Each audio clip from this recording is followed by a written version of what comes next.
नमस्कार। कार्यक्रम हाम्रो उत्पादनको विश्व बजारमा तपाईंलाई स्वागत छ। उपस्थित छौं लोकेन्द्र भट्ट र शान्ति लामा।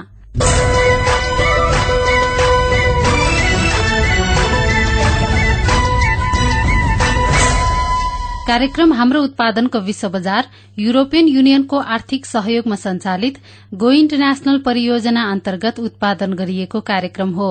यो कार्यक्रम नेपाल उद्योग परिसंघ सीएनआई र सेन्ट्रिक अस्ट्रिया इन्टरनेशनल सीएआई संघको सहकार्यमा विश्व परिदृश्य वकालत मंचले तयार पारेको हो। गो इन्टरनेशनल परियोजनाले नेपाल सरकार वाणिज्य तथा आपूर्ति मन्त्रालयले पहिचान गरेका तुलनात्मक लाभ भएका तथा निर्यातजन्य वस्तु र सेवाको अन्तर्राष्ट्रिय बजार प्रवर्धनको क्षेत्रमा काम गर्छ। नेपाल व्यापार एकीकृत रणनीति 2010 मा समावेश गरिएका 19 वटा वस्तु तथा सेवाहरूमध्ये गो इन्टरनेशनल परियोजनाले एक जिल्ला एक उत्पादन अन्तर्गत 10 जिल्लाका 10 वटा वस्तुहरूलाई परियोजना कार्यान्वयनको लागि छनौट गरेको छ। कृषि खाद्य वस्तुहरू चिया, अलैंची, अदुवा, मुसुरोको दाल र औषधिजन्य जड़ीबुटी एवं सारयुक्त तेललाई छनौट गरिएको छ। त्यस्तै हस्तकला तथा औद्योगिक वस्तुहरूमा चाँदीका गहना, नेपाली हाते कागज, पश्मिना र ऊनका उत्पादनहरू रहेका छन्। सेवा क्षेत्रमा धार्मिक पर्यटकीय क्षेत्र लुम्बिनीलाई प्रवर्धनको क्षेत्रको रूपमा छनौट गरिएको छ। कार्यक्रम हाम्रो उत्पादनको विश्व बजारमा हामी निर्यातजन्य उत्पादनको बजारका विभिन्न पक्षहरू र स्थानीय स्तरमा उत्पादित वस्तु तथा सेवाको प्रवर्धन गर्नुका साथै त्यसको राष्ट्रिय र अन्तर्राष्ट्रिय बजारमा प्रवर्धनका लागि सरोकारवालाहरूसँग छलफल र अन्तर्क्रिया गर्छौं। कार्यक्रम हाम्रो उत्पादनको विश्व बजार हरेक बुधबार उज्यालो 90 नेटवर्क काठमाण्डुसँगै Ilam FM Ilam, radio Lumbini Rupandehi, Bheri FM Nepalgunj, radio Karnali Jumla र रेडियो सुदूर आवाज डडेलधुराबाट प्रसारण हुन्छ। आजको कार्यक्रममा हामी व्यापार तथा निकासी प्रवर्धन केन्द्र अन्तर्गतको एकद्वार निर्यात सेवा गृहका विषयमा गृहका कार्यालय प्रमुख मीन बहादुर कुवरसँग गरिएको कुराकानी, नेपालबाट निकासी हुने वस्तुहरूको निकासी गर्दा आउने समस्या तथा तत्कालीन अवस्थाका विसंगतिहरू हटाई निर्यात प्रवर्धनमा सहयोग पुर्याउनु, मुसुरोको उत्पादनमा रहेको अवस्था र दलहन बालीको घट्दो उत्पादनका विषयमा तयार पारिएको एक सामग्री, धेरै पानी पर्नाले धेरै राम्ररी खेती मसुरो चना धेरै छैन। अब मसुरो अलि हल्का फुल्का मात्रै भयो, ज्यादै हुन सकेन, पोरपराहरू जति अहिले हुन सकेन। हाते कागज उद्यमी धर्मसिंह साउदसँग अछाम जिल्लामा हाते कागज उद्योगको अवस्थाका विषयमा गरिएको कुराकानी, घरेलु प्रविधिबाट बनाएर जापानी प्रविधिसम्मको पनि हामीले तालिम त लगेका छौं। जापानी प्रविधि अलि महँगो हुँदाखेरि त्यो परम्परागतै प्रविधिबाट हामीले बनाएका छौं। कार्यक्रम सुन्दै गर्नुहोला। कार्यक्रममा समेटिने सामग्रीहरूको जानकारीसँगै फेरि स्वागत छ। नेपाल सरकार वाणिज्य तथा आपूर्ति मन्त्रालय अन्तर्गत निकासी व्यापारको प्रवर्धनका लागि व्यापार तथा निकासी प्रवर्धन केन्द्रको स्थापना गरिएको छ। निकासी योग्य वस्तुहरू उत्पादन गर्ने उद्योगी व्यवसायीहरूलाई निकासी बजारसम्म पुग्नका लागि समन्वय र सहजकर्ताको रूपमा व्यापार तथा निकासी प्रवर्धन केन्द्रले काम गर्दै आइरहेको छ। व्यापार तथा निकासी प्रवर्धन केन्द्र अन्तर्गत एकद्वार निर्यात सेवा गृहको पनि व्यवस्था गरिएको छ। निकासी व्यापारका सम्पूर्ण प्रक्रियाहरू एकै ठाउँबाट गर्ने उद्देश्यले यसको स्थापना भएको हो। निकासी व्यापारका क्रममा आउने समस्याहरूको समाधान गर्दै निकासी व्यापारलाई सजिलो बनाउने प्रयास यो कार्यालयले गर्दै आएको छ। निकासी हुने वस्तुहरूको उत्पत्तिको प्रमाणपत्र जारी गर्ने, व्यापारमा विभिन्न सहुलियत तथा सुविधाहरूको लागि सिफारिश गर्ने लगायतका कामहरू गर्दै आइरहेको एकद्वार निर्यात सेवा गृहले जनाएको छ। निकासी व्यापारका सबै प्रक्रिया गरिने भए पनि यस गृहबाट दिइने सेवामा निकासी गर्नु अघि र पछिका सबै प्रक्रियाहरूलाई समेट्न सकिएको छैन। अझै पनि निकासी प्रक्रिया झन्झटिलो रहेको व्यवसायीहरूको गुनासो छ। यसैबीच हामीले व्यापार तथा निकासी प्रवर्धन केन्द्रका वरिष्ठ अधिकृत तथा एकद्वार निर्यात सेवा गृहका कार्यालय प्रमुख मीन बहादुर कुवरसँग एकद्वार निर्यात सेवा गृह र यसले गर्ने कामहरूका विषयमा कुराकानी गरेका छौं।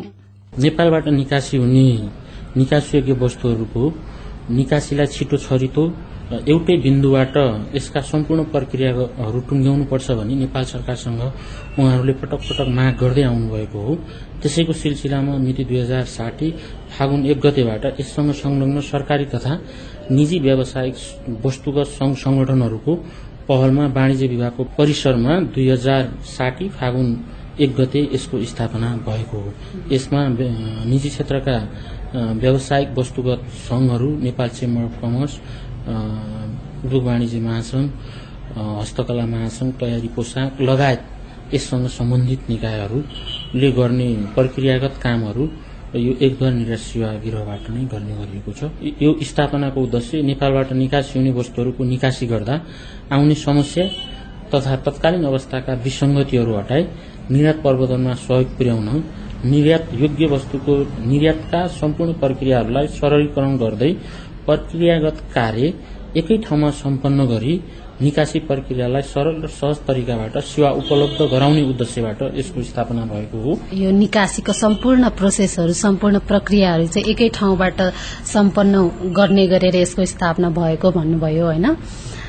यहाँबाट जस्तो निकासीको लागि चाहिँ के प्रोसेसहरू, के सेवाहरू उपलब्ध छ? हामीले उत्पत्तिको प्रमाणपत्र जारी गर्ने, जीएसटी सुविधा उपलब्ध गराउने, उन आयातका लागि सिफारिश गर्ने, निकासी भएका वस्तुहरूको तथ्याङ्क अद्यावधि राख्ने, इन्भोइस अनुसारको वस्तुहरूको मूल्याङ्कन गर्ने, छाला तथा हड्डीबाट बनेका वस्तुहरू घरपालुवा जनावरबाट बनेको हो भन्ने सिफारिश गर्ने, हस्तकला तथा चाँदीका गरगहनाको निकासीका लागि सिफारिश प्रदान गर्ने र अन्य निकासी प्रक्रियामा आउने समस्याहरूलाई सरलीकरण गर्ने कार्य गरिएको छ र हामीले यहाँबाट हुन नसकेका प्रक्रियाहरू सम्बन्धित निकायमा अप्ठ्यारो आएमा उक्त कार्यको लागि फेसिलिटेट गर्ने काम समेत गर्ने गरेको छ। अब यो हेर्दाखेरि चाहिँ जस्तो यहाँबाट चाहिँ उत्पादित वस्तुहरूलाई प्रमाणपत्र जारी गर्ने भयो हैन, जीएसपी को भनेको चाहिँ सुविधाहरू, त्यसको सिफारिशहरू मात्रै गर्ने, मूल्याङ्कन गर्ने भन्नुभयो। त्यतिले मात्रै त यो एक्सपोर्टको प्रोसेस चाहिँ पूरा हुँदैन होला। यसपछि चाहिँ के गरिन्छ?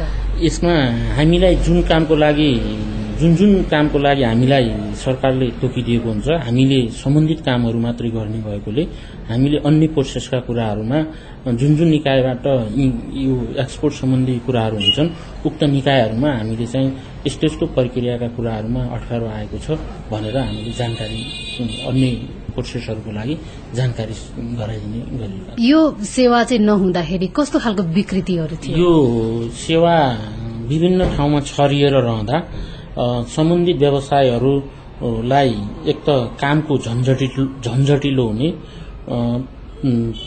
विभिन्न प्रक्रियाहरू अपनाउँदा अप्ठ्यारो अवस्था सिर्जना हुने र मानव व्यवस्थापनमा धेरै खर्चिलो हुने र प्रक्रियागत कामहरू गर्दा असजिलो अप्ठ्यारो हुने भएकोले हामीले यी सबै नेपाल चेम्बर कमर्स, नेपाल हस्तकला महासंघ, नेपाल तयारी पोसाक उद्योग संघ, निर्यात परिसंघ, व्यापार तथा निकासी प्रवर्धन केन्द्र लगायत योसँग सम्बन्धित निकायबाट दिने सेवाहरू एउटै थलोबाट गर्दा यसको काम छिटो, छरितो र पारदर्शी हुने भएकोले यसले चाहिँ निकासी व्यापारमा धेरै सरल र सजिलो हुन गएको छ र प्रक्रियागत कुराहरू पुरानो जुन विभिन्न ठाउँमा छरिएर योसँग सम्बन्धित व्यवसायहरू अर्थात् काम गर्ने व्यापारीहरू विभिन्न ठाउँमा गएर यी कुराहरू प्रक्रियाहरू पार गरेर मात्रै निकासी गर्ने भएकोले त्यो झन्झटिलोपनबाट निकासी व्यापारीहरूले मुक्ति पाएका छन्। हाम्रो निर्यातकर्ताले चाहिँ के कुरामा सजिलो भएको अथवा फेरि पनि त्यस्तै खालको अवस्था, फेरि पनि कतिपयलाई चाहिँ यो एकद्वार निर्यात सेवा गृहकै बारेमा पनि जानकारी नभएको हुन सक्छ। यसको बारेमा हाम्रो व्यापारीहरूलाई चाहिँ वस्तु उत्पादकहरूलाई बढी भन्दा बढी जानकारी दिने काम चाहिँ हजुरहरूले कताबाट गरिरहनु भएको छ? एक्सपोर्ट सम्बन्धी काम गर्ने व्यवसायहरूलाई एकद्वार निर्यात सेवा गिरोहको बारेमा सम्पूर्ण कुराहरू जहाँसम्म लाग्छ हामीलाई उहाँहरूलाई थाहा छ र उहाँहरूले जानकारी पाउनु भएको छ। उहाँहरूको सामानहरू जुन हामीलाई तोकेको अधिकार क्षेत्रभित्र रहेर गर्ने काम प्रक्रिया हो, त्यो प्रक्रिया सबै पार गर्नको निमित्त नेपालबाट निकासी हुने वस्तुहरूको निमित्त यहाँ आउनै पर्ने भएकोले उहाँहरूलाई यो एकद्वार निर्यात सेवा गिरोहको बारेमा हामीले कुनै नयाँ खालको जानकारी दिइरहनुपर्छ जस्तो हामीले अनुभव गरेका छौँ। उहाँ हुनुहुन्थ्यो एकद्वार निर्यात सेवा गृहका कार्यालय प्रमुख मीनबहादुर कुवर। एकद्वार निर्यात सेवा गृहका विषयमा हामीसँग कुराकानी गर्दै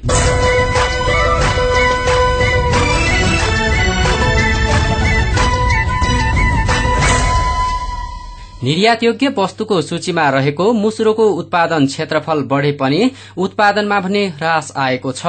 मध्यपश्चिमाञ्चल क्षेत्रीय निर्देशनालयका अनुसार यस वर्ष अत्याधिक वर्षाका कारण मध्यपश्चिम क्षेत्रबाट 45,319 मेट्रिक टन मात्र मुसुरो उत्पादन भएको छ।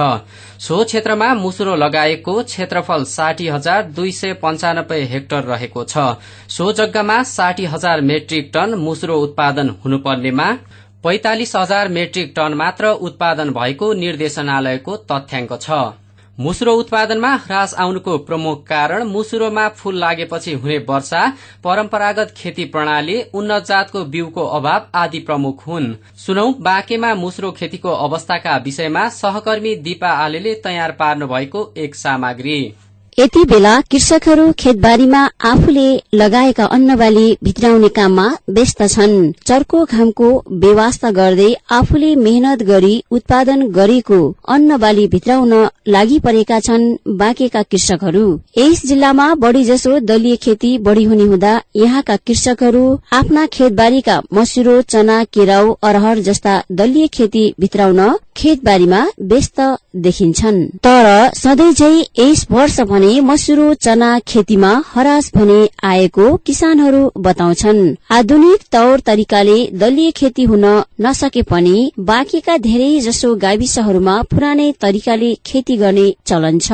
अर्कोतिर देशकै सबैभन्दा बढ़ी उत्पादन हुने उर्वर भूमिको रूपमा मानिने बाँकी जिल्लामा यस वर्ष मसुरो खेती भने जस्तो उत्पादन हुन नसक्दा यहाँका किसानहरू दुखी भएको बताउँछन् बाँकी सीतापुर गाविसका रामबहादुर थापा मगर। मसुरको अवस्था भन्दाखेरि अब यो अलिकता मसुरको उत्पादन हुने बेलामा त्यो खेती राम्रोसँग बढ्न सकेन, किनभने पानी समयमा आइदियो। त्यसले गर्दाखेरि मसुर जो हुनुपर्ने बिरुवाहरू त्यो हुन सकेन। अनि त्यसले गर्दाखेरि पछि पानी आयो। पछि पानी आइसकेपछि त्यो पानीले बिरुवाको उत्पादन त राम्रो गर्यो, तर दाना लाग्ने बेलामा फेरि त्यो के भन्छ राम्रोसँग दाना लाग्न पाएन। पहिला चाहिँ बिरुवा हुर्किएको राम्रो दाना, अनि पछि हुर्किएको दाना चाहिँ अहिले चाहिँ गर्मी मौसम भएको कारणले जस्तो त्यो दाना सुकिरहेको छ। यति उत्पादन राम्रो चाहिँ पहिला साल भन्दा यो साल त्यति राम्रो छैन। के गर्नु पर्ला त? अब यो भनौँ न नेपाल एउटा कृषि प्रधान देश पनि हो भनेपछि यहाँको यो दलीय खेतीलाई राम्रो बनाउनको लागि राज्य पक्षले के गरिदियोस् भन्ने चाहनुहुन्छ? राज्य पक्षले गर्ने कुराहरू र सिँचाइको विषयमा चाहिँ गर्नुपर्ने कुरा हो। अब राज्य पक्षले सिँचाइमा अलिकति ध्यान दिएपछि अब हामीले समयमा खेती लगाउन पाउने थियो। त्यो चिसान नभएको कारणले हामीले राम्रो उत्पादन गर्न सकिरहेको छैन। किन सुरुमा खेती गर्ने बेलामा हाम्रो चिसो चाहिँ बोट नभएको कारणले जस्तो मसुरो चाहिँ राम्रो उत्पादन भएन। हाम्रो राम्रो बिरुवा नभएपछि त्यसले राम्रो दाना दिने कुरा पनि आएन। त्यसले गर्दाखेरि बिरुवा नै राम्रो हुन सकेन। त्यसले गर्दाखेरि अब सरकारले जस्तो सिँचाइको व्यवस्था राम्रो तरिकाले गरिदिएको भइदिए भए राम्रो बिरुवा चाहिँ सुरुबाट नै राम्रो हुने थियो र त्यसले दाना पनि राम्रो दिने थियो भन्ने मलाई लाग्छ। किसानहरूलाई कृषि क्षेत्रमा लगानी लगाउनु पर्ने, तालिम दिनुपर्ने तथा आधुनिक बिउ बिजन दिनुपर्ने बेला राज्य पक्षले व्यवस्था गरेको बताउँदै राधापुर गाविसका कृषक दलबहादुर राणा भने दलीय खेतीमा हरास आउँदा यसरी आफ्नो समस्या बताउँछन्। यस्तो छ, राधापुरमा त्यही वर्षाको के भन्छ पहिला पानी नआएर पछि बिरुवाहरू हुर्कियो, त्यसमा पानी पर्न गएर त्यसमा चाहिँ के भन्छ भम्सिन गएर खेती राम्रो छैन। अनि के भन्छ सिँचाइको पनि त्यहाँ कमी छ अलि त्यो ठाउँमा।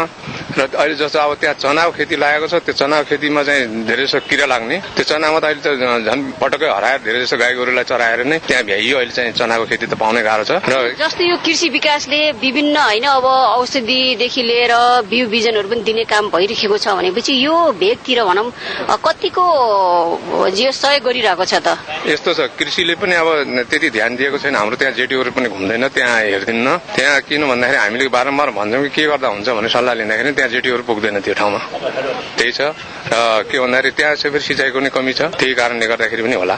अब के गर्नुपर्छ त? त्यहाँको जस्तै अब कृषकहरू होइन आफ्नो एउटा जीविकोपार्जनको लागि पनि अब खेती किसान गरिराख्नु भएको छ होइन, आफूले अब मेहनत गरेर उत्पादन गरेको फल एउटा प्राप्त हुन नसक्दाखेरि जस्तै हुन्छ नि कुराकानीहरू हुँदा के भन्नुहुन्छ उहाँहरू? हामीहरू के भन्छ भने यो जुन रोग लाग्ने ऊ छ त्यसलाई चाहिँ निर्मूल गर्न पाएपछि कृषिबाट कुनै पनि दबाईहरू उत्पादन पाउनु पाए केही कुराहरू हामीले राहत पाइने थियो।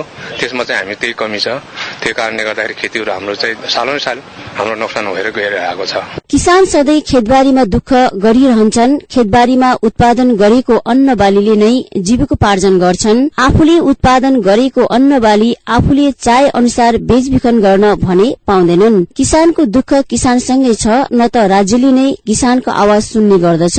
कृषकहरूको लागि राज्यले कृषि पेशामा लगानी लगाउनु पर्ने बताउँछन् सीतापुर गाविसका बालकुमारी थापा। धेरै पानी पर्नाले धेरै राम्ररी खेती मसुर चना धेरै छैन। चना त कति छँदै छैन। अब मसुर अलि हल्का फुल्का मात्रै भयो, ज्यादै हुन सकेन। पोरपराहरू जति अहिले हुन सकेन। सबैले मिलेर माग गरेपछि आउने कुरा हो त्यो त। आजभोलि त अब पानी परेपछि हुँदैन, पानी नपरेपछि हुने हो। अलि अहिले कस्तो पनि अलि उच्चमा छरेको बिउसम्म आयो। अलि गहिरो खेतमा पानीले गर्दाखेरि खड्डाखड्डी अब गहिरो जग्गामा छँदै छैन। उही उच्च खेतमा मात्रै अलिअलि छले माग गरेपछि अब मोल दिन पर्यो राम्ररी। अब त्यसलाई जल दिन पर्यो, मोल दिन पर्यो। सबै अब आफूले सबै सरकारले हेर विचार गरिदिएपछि किसानीहरू त्यसै पनि मिहिनेत गरेर लगाउन सक्छन्। अब भएमा बेच्न पनि सक्छ। ज्यादै भएपछि आफूलाई खाइभरभन्दा धेरै भएपछि बेच्न पनि हुन्छ।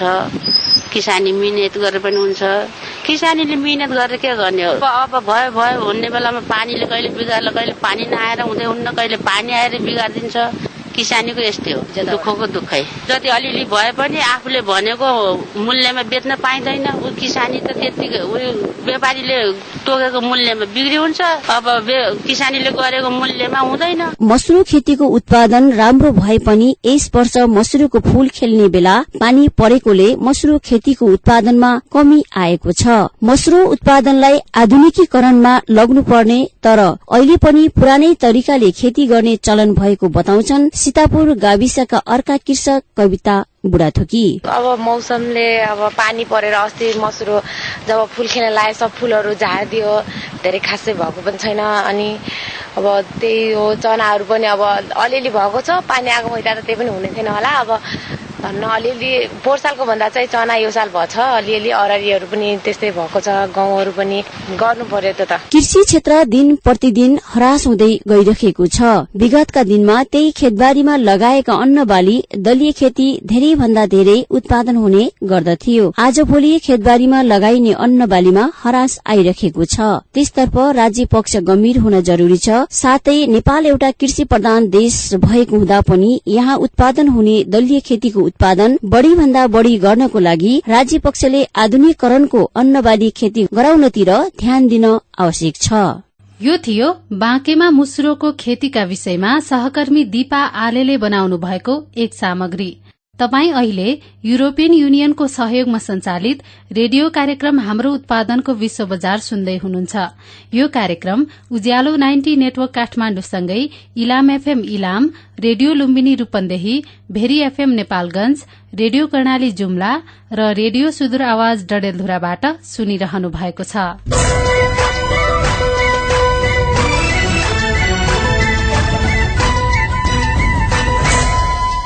नेपालको जंगलमा पाइने लोक्ता प्रशोधन गरी बनाइने हात्ती कागज सरकारी कार्यालयहरूमा प्रयोग हुन्छ।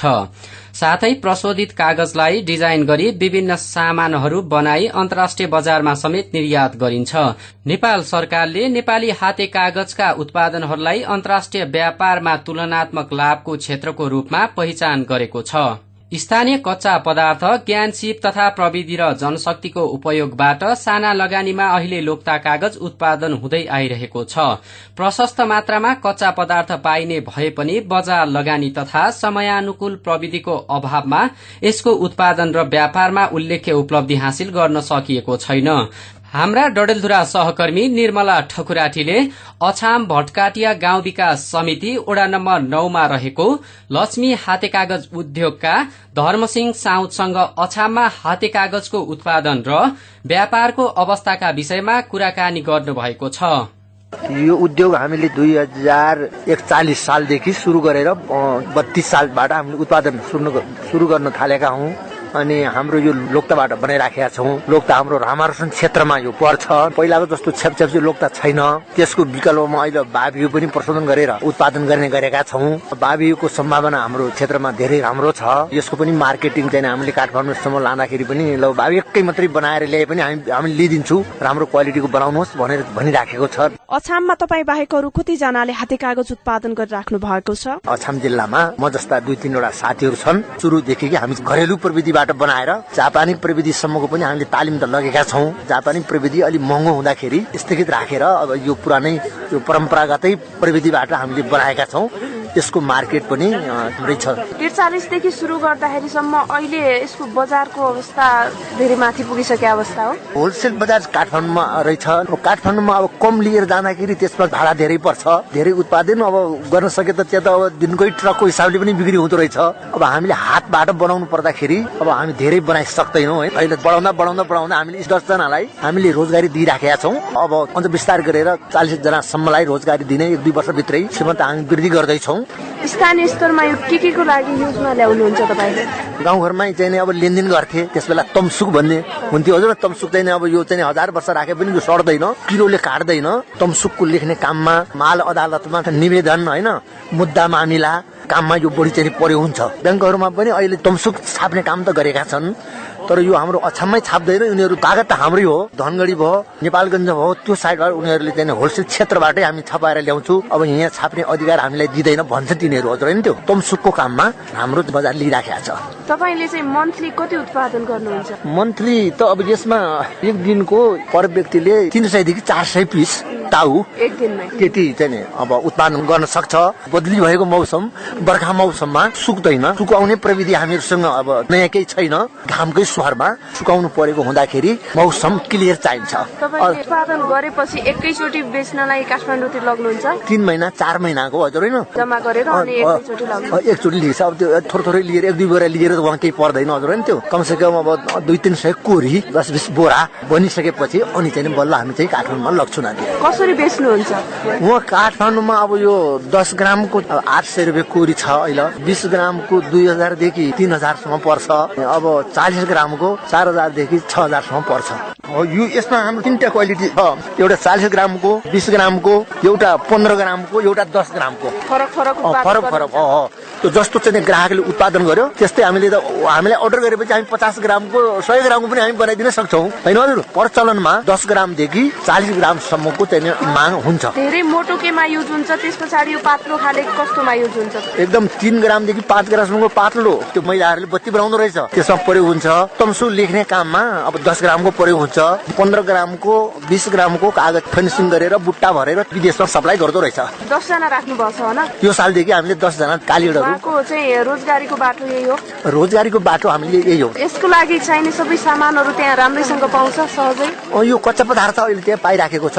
लोकता भन्ने चिज अहिले पहिलाको जस्तो छेपछेप्ती छैन। अहिले चाहिँ घटी भइराखेको छ हजुर। त्यो घटी हुने कारण चाहिँ घटी हुने कारण अब त्यो वनमा डढेलो लाउँदाखेरि अब वन अब त्यो अनियन्त्रित हुँदाखेरि हजुर होइन। त्यो गाई बस्तु चाहिँ छाडा प्रविधि हुँदाखेरि प्रकृतिका जडीबुडी चिजहरू घाँसहरू चाहिँ ती घट्दैछन् हजुर क्या। त्यसको संरक्षण छैन। अहिलेसम्म अछाममा कतिवटा उद्योगहरू सञ्चालनमा आइरहेका छन्? अछामको अब 15-20 दरा भन्छ। 15-20मा छन् 3टा, 2टा 26 क्षेत्रमा कैलाश रामारोसनकै नजिकमा छन्। एउटा 12 पुल्ले तोलामा भैँसोले साइडमा छ। त्यहाँ पनि अब सानो रूपमा चाहिँ उनीहरूले गरिराखेका छन्। अब सबभन्दा ठुलो अब रूपमा अहिले सब भनौँ होइन 8 जना लेबर राख्ने काम हामीले गरेका छौँ सर। तपाईँले वार्षिक रूपमा कति जति आय आर्जन हुन्छ तपाईँको नाफा? यो सबै सामानको लागि चाहिने पैसा कटाएर नाफा मात्रै? अब नाफा अब त्यो त अब धेरै उत्पादन गरेपछि अब हुन सक्थ्यो नानी होइन। त्यसैले अब धेरै छैन। बढीमा 5 लाखसम्म हामीले चाहिँ अब पोहोर सालसम्म हामीले 6 लाखसम्मको प्रोडक्सन हामीले गर्यौँ। अब त्यसमा मुनाफा हामीहरूलाई अब आफ्नो खर्च कटाएर वर्षको अब 2-2.5 लाख रुपियाँ फाइदा त्यति गर्न सकिन्छ। भोलिको दिनमा पनि तपाईँ यही पेसालाई अगाडि लैजानुहुन्छ? यो आफ्नो देशमा मानिस अहिले विदेशबाट कच्चा पदार्थ ल्याएर आफ्नो देशमा कम्पनी खोलेका छन् भने केमिकल मात्रै हामीले बाहिरबाट ल्याउनु पर्ने छ। कच्चा पदार्थ हाम्रो आफ्नै देशमा छ्यापछ्याप्ती छ भने विदेशमा चाहिँ गएर रोजगारी गर्नुपर्ने छैन। त्यसैले अहिले हामी बुढापाकाहरूले पुरानो परम्परालाई बचाउनको यो धन्दालाई जोगाउनको कारण नै हामीहरू के हो भनेदेखि अब यत्रो चाहिँ घर घरमा अब पढे लेखेका केटाकेटीहरूले त्यो सरकारले जागिर दिन सक्दैन। त्यसैले आफ्नो गाउँठाउँमा भएको कच्चा पदार्थलाई प्रशोधन गरेर त्यसमा आफूले पनि कमाउने अरूलाई पनि रोजगारी दिने एउटा यो नयाँ नेपालको मुख्य कार्यक्रम, यसलाई नयाँ प्रविधिमा परिणत गरेपछि नेपाल भोलि हरियो वन नेपालको धन भन्ने यसैबाट निक्लने सम्भावना हामीले देखेका छौँ। तपाईले 43 सालदेखि नै यो काम सुरु गर्नुभयो, त्यतिखेर यो आइडिया कसरी आयो तपाईलाई? हाम्रो बुवा बाजेहरूले पनि हाम्रो अछाम जिल्लामा ठिटुवा विदेशी कपडाको सम्भावना थिएन, यो मार्केट थिएन। त्यसबेला कोल्था भाङ्रा अल्ला भाङ्गाको कपडा बनाएर कबासलाई चाहिँ बुएर कपडा बनाएर त्यसैको फ्रेम बनाएर वन जंगलमै लोक्ता झिकेर कुटेर त्यही पकाएर त्यही वनमा कागज बनाएर गुरुकुल भन्ने हुन्थ्यो पहिला। गुरुकुलमा गएर अनि कखरा बाराखरी अनि लेखाएर त्यहाँबाट आफू सिक्ने अनि आफ्ना केटाकेटीहरूलाई सिकाउने त्यस्तो प्रचलन हाम्रो गाउँघरमा हाम्रा इजु बाजेबाट त्यो सुरु भएको रहेछ। हेर्नुहोस्, त्यही परम्पराबाट हामीले सिको गरेर अहिले औद्योगिकमा हामी गइराखेका छौँ। यसलाई अबको दिनमा कसरी अगाडि बढाउनुहुन्छ? त्यही प्रविधि के या केही नयाँ सोचिराख्नु? यसमा नयाँ प्रविधि गर्नको लागि नयाँ नेपाल नयाँ प्रविधि भन्छ हजुर हैन, त्यो बिजुली बत्तीबाट हैन हजुर, हामीले किन्न सक्ने धान्न सक्ने खालका अब ती मेसिनहरू हैन प्रशोधन गर्ने छिटो छरितो बनाउने त्यस्ता मेसिन औजारहरू हाम्रा चाहिँ सरकारले अनि संघ संस्थाहरूले दिएको खण्डमा यसलाई ठूलो रूपमा पनि हामीले बदल्न सक्छौँ कि भन्ने हामीले जाँगर हामीलाई राखेको छ। घरेलु कार्यालयको प्रविधि चाहिँ अब सहयोग छ हजुर हैन, कृषि बैंकले अब केही ऋण चाहिएपछि हामी सहयोग गर्छु भनेर सहयोग गरिराखेका छ। यो थियो हाते कागज उत्पादक धर्मसिंह साउदसँग सहकर्मी निर्मला ठकुराठीले गर्नुभएको कुराकानी।